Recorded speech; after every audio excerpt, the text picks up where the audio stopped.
Hello, my dear participants. Let us have our second lecture on critical analysis.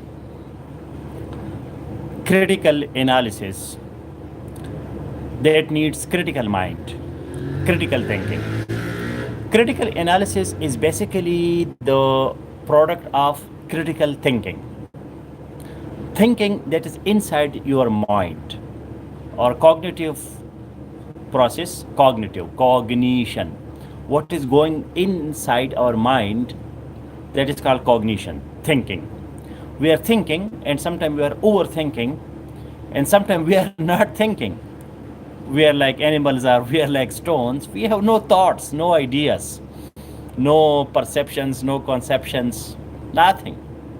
Whatever happens, what kind of politician, what kind of economy, what kind of society, so it doesn't matter to us. It's okay. Everything is all right. No thoughts, eating, drinking, sleeping, and that's all. That is one extreme. The other extreme is overthinking. We are thinking but without any purpose, just thinking. So what is the average, the middle point, the golden mean? The golden mean is critical thinking. That we have an object, we have something, some decision to make, we have to solve some problem, we have to reach to some judgment. For example, that person is a nice person, that person is a very bad person. Now we have to reach to this judgment whether the person is really nice or the person is really bad. Or for example, we say that democracy is the best kind of political system. So it is a statement. But let us decide, let us make a judgment that whether democracy is really an excellent type of system. So let us analyze it objectively, not because that I belong to a democratic country, so for me democracy is the best, and if I belong to a monarchy, so for me democracy is the worst. If I belong to a kingdom, if I belong to dictatorship, so then I should have other kind of priorities. No, let us see democracy as an object, as an object, without our sentimentality, without our emotionality, without our subjectivity, without our own likes and dislikes. Let us just analyze the thing itself. The thing itself, without mixing our own likes and dislikes, our own favors and disfavors, our own benefits and our own advantages or disadvantages, not like that. So this is called objective analysis.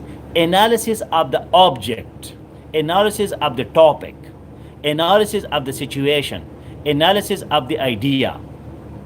Analysis means that we divide it into its different parts. We divide the thing into its different parts, and then we focus on each and every part separately. For example, democracy. Democracy is parliamentary democracy, democracy is presidential democracy, representative democracy, basic democracy. We have a lot of types of democracy. But usually there is a parliament, there is executive, there is judiciary, there is separation of judiciary from executive, there are institutions, there is election commission, elections take place, we send people to the parliament, they legislate for us, and then they legislate according to the laws. So whether it is a good thing or it is a bad thing, we focus. Should we have a strong one dictator to take care of everything instead of these elections, a lot of expenditures? We go to the pros and cons, the negative and positive dimensions of concepts, persons, things, object, whatever you want to do the objective analysis. That is up to you. What is the object? What is the objective? What is the goal of your analysis? Now, when this analysis becomes very, very clear, very urgent, very important, then it is called critical analysis. For example, you have elections the day after tomorrow. So now this is a critical analysis because the situation is urgent. We must have some clear ideas where we should go for democracy or we should go for dictatorship. For example, there is a bill in parliament tomorrow that we are going to forget about parliamentary democracy. We are going to adopt presidential democracy. So now this is the situation for critical analysis. We can do analysis anytime. We can do objective analysis, which is the part of critical thinking. When it is inside our mind, when we have to make a decision, we have to solve a problem, or we have to make a judgment. So we evaluate the situation, we objectively analyze, and then we reach to the solution. We do not jump to the conclusion. There is no knee-jerk reaction. I love you, but why? What you have find in me that you love me? Why not other people? Why not other men? Why you love a particular girl? What is there in that girl? Beauty, personality, attraction, talent. Oh, there should be some reason. So when you start asking questions, why, what, where, how, and when you go into details and you analyze all the dimensions, all the aspects, so then it is called critical analysis. You do not just say nice, good, beautiful, all right. No, that is not critical analysis.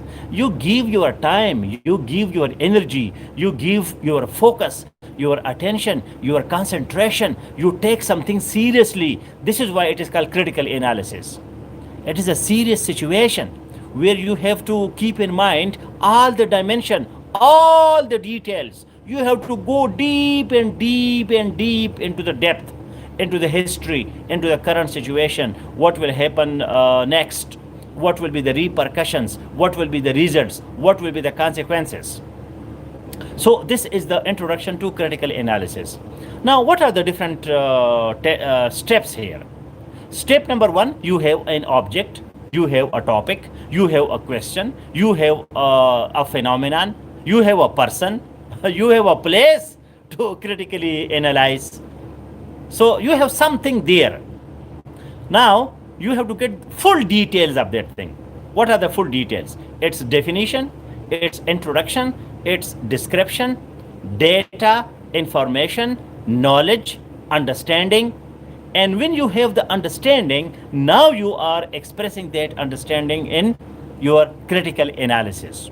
Now you are making your case. Now you are proving your thesis statement. You are proving your argument that why this thing and how this thing and where this thing. All these details.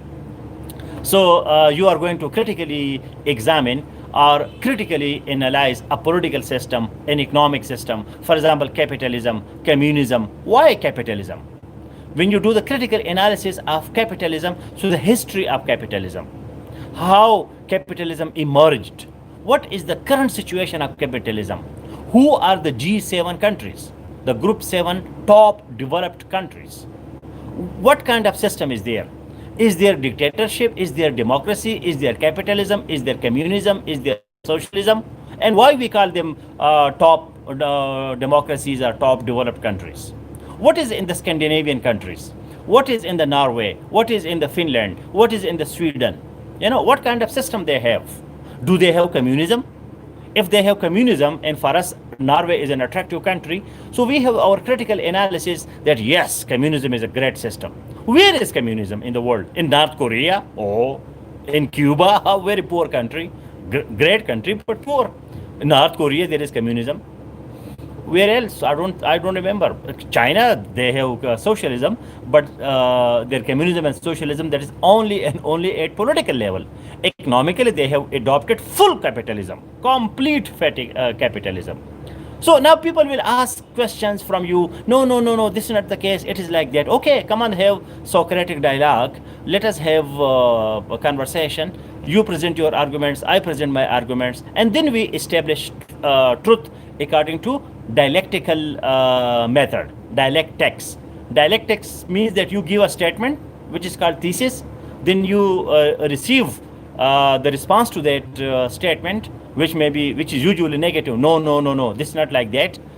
Capitalism is the worst system. Communism is the best system because I have these arguments, because the USSR, that was a great power, and USSR became nuclear power, and USSR became the space power, and that was all because of communism. But where is that communism? Then you ask.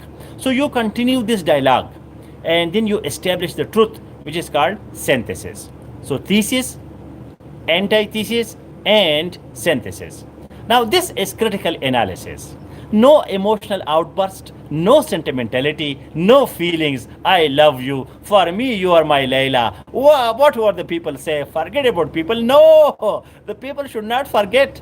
A beauty should be beauty for everybody. Yes, it is my own children, for example, or my own garden. That is the best garden of the world, because that is my garden, but that is not critical analysis. Critical analysis, two important dimensions that you must go into details, dig it out, depth, from history to current to future.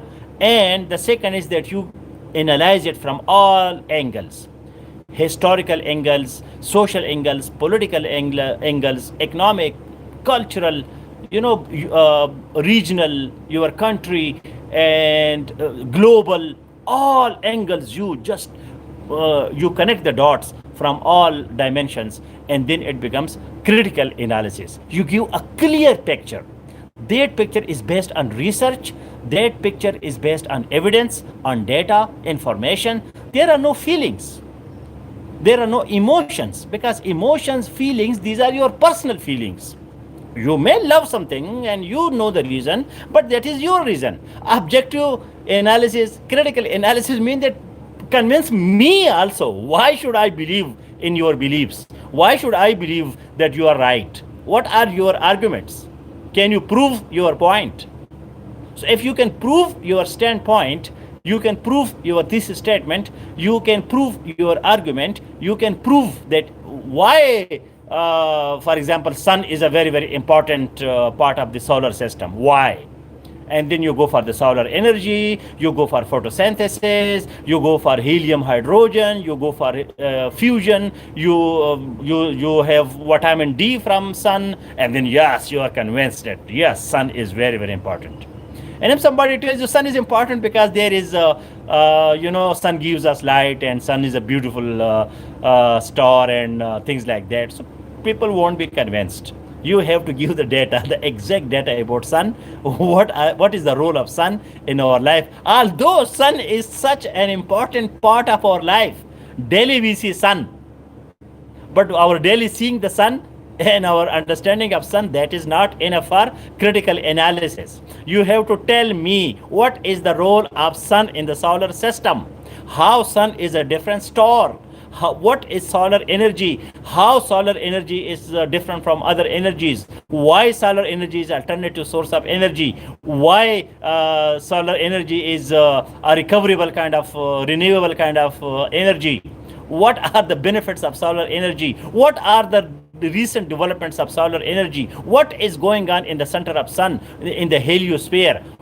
how sun is important in photosynthesis, how it is giving food to plants, how plants are giving food to us, and then this whole food chain. So when you talk like this is critical analysis.